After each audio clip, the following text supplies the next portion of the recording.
کہ اگر تو 10 برس بھی بے روزگار رہے اور تیرے پاس کھانے کو کچھ بھی نہ ہو تو پھر بھی تو علم سے منہ نہ موڑ۔ زہر دکانوں پر نکلی اور زبانوں پر اصلی ملتا ہے۔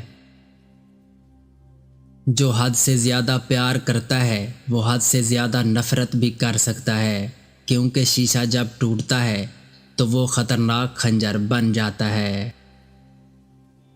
زیادہ کی ہوس حاصل شدہ کا لطف نہیں لینے دیتی۔ انسان کی عقل صرف اتنی ہے کہ اسے جانور کہا جائے تو ناراض ہو جاتا ہے اور شیر کہا جائے تو وہ خوش ہو جاتا ہے۔ بہترین وقت وہ ہے جس میں بدترین لوگ سامنے آ جائیں۔ پتھر میں ایک نقص ہے کہ وہ کبھی پگھلتا نہیں، پتھر میں ایک خوبی یہ بھی ہے کہ وہ بدلتا نہیں۔ خوش فہمیوں کے سلسلے اتنے دراز ہیں کہ ہر اینٹ سوچتی ہے کہ دیوار مجھ سے ہے۔ جب چاقو، خنجر، تیر اور تلوار آپس میں پوچھتے ہیں کہ گہرا زخم کون دیتا ہے تو الفاظ پیچھے بیٹھ کر مسکراتے ہیں۔ اللہ جب بہترین سے نوازتا ہے تو پہلے آزمائش سے گزارتا ہے۔ رشتوں کو ایسی خوبی سے نبھائیں جیسے شہد کی مکھی پھولوں سے رس بھی لے لیتی ہے اور ان کا نقصان بھی نہیں کرتی۔ زندگی کتنی عجیب ہے، ہر انسان دنیا کی قید سے رہائی مانگتا ہے اور رہا ہونے سے ڈرتا ہے۔ حسد دراصل خود اعتمادی کی کمی کا نام ہے۔ زخم چھپانے کا ہنر سیکھو، ورنہ یہاں ہر دوسرا انسان ہاتھ میں نمک لیے پھرتا ہے۔ انسان سب کچھ بھول سکتا ہے سوائے ان لمحوں کے جب اسے اپنوں کی ضرورت تھی اور وہ دستیاب نہ تھے۔ دستک کا تسلسل مانگنے والے کی شدت کو ظاہر کرتا ہے۔ ہمارا تعلق اس نابینا معاشرے سے ہے جہاں اداسی کا یقین دلانے کے لیے آنسو بہانے پڑتے ہیں اور بیماری کا یقین دلانے کے لیے مرنا پڑتا ہے۔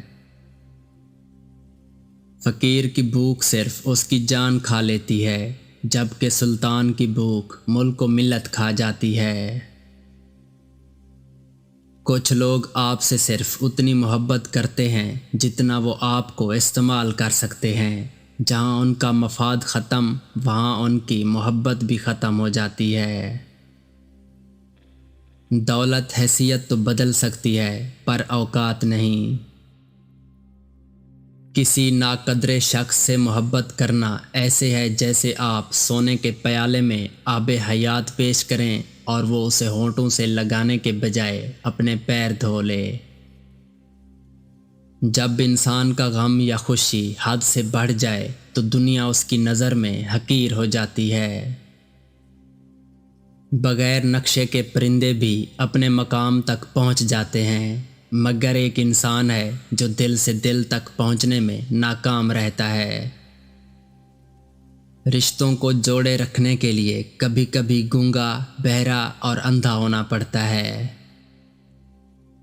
تیرے وجود کی بنیاد تیرا باپ ہی ہے، اگر وہ نہ ہوتا تو بھی نہ ہوتا، تو جان لو تمہارے اندر جو بھی اچھائی ہے اس نعمت کی بنیاد تمہارا باپ ہے۔ انسان سے محبت وہی کر سکتا ہے جس پر خدا مہربان ہو۔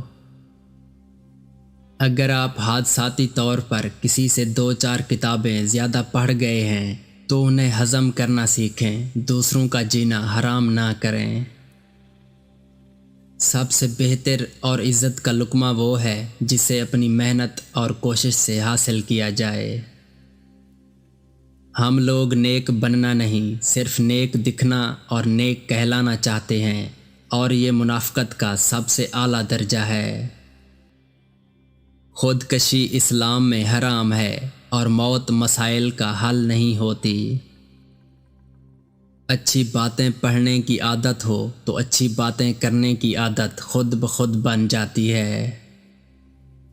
انسان اکڑ کر ایک ٹیلے پر نہیں چڑھ سکتا، لیکن جھک کر ایک پہاڑ پر پہنچ سکتا ہے، لہٰذا عاجزی سے جھکنا سیکھیں تاکہ بلندی نصیب ہو۔ یہ دنیا بوڑھی ہو چکی ہے اور مجھے وہ دنیا چاہیے جو بچوں کی طرح مسکرائے۔ اگر قدر نہیں کرو گے تو اللہ چھین لے گا، وہ پھر چاہے رزق ہو یا عشق۔ زندگی مسلسل امتحان ہے، یہاں 10 بار گرنے کے بعد 11ویں بار اٹھ جانے کا نام کامیابی ہے۔ بہترین زندگی جینے کے لیے اس حقیقت کو تسلیم کرنا پڑتا ہے کہ سب کو سب کچھ نہیں مل سکتا۔ خدا کے ہاں مقام صرف دل کی کیفیت کا ہے۔ اللہ اور انسان کا تعلق الف ہے، یہ ایک سیدھی لکیر جیسا تعلق ہے جس کے ایک سرے پر اللہ ہے اور دوسرے سرے پر بندہ ہے۔ پریشان نہ ہوں، اللہ بھی وہی دروازہ کھولتا ہے جس کی چابی آپ کے پاس نہیں ہوتی۔ جب دولت قریب آنے لگتی ہے تو 2 چیزیں ظاہر ہونا شروع ہو جاتی ہیں، ایک دروازے پر سائل اور دوسرا خواب میں دولت نظر آنے لگتی ہے۔ مرد کی فطرت ہے، اسے مکمل مل جانے والی چیز سے اکتاہٹ ہونے لگتی ہے۔ دنیا میں آپ کا حقیقی مقام وہی ہے جس کا اظہار لوگ آپ کی غیر موجودگی میں کرتے ہیں۔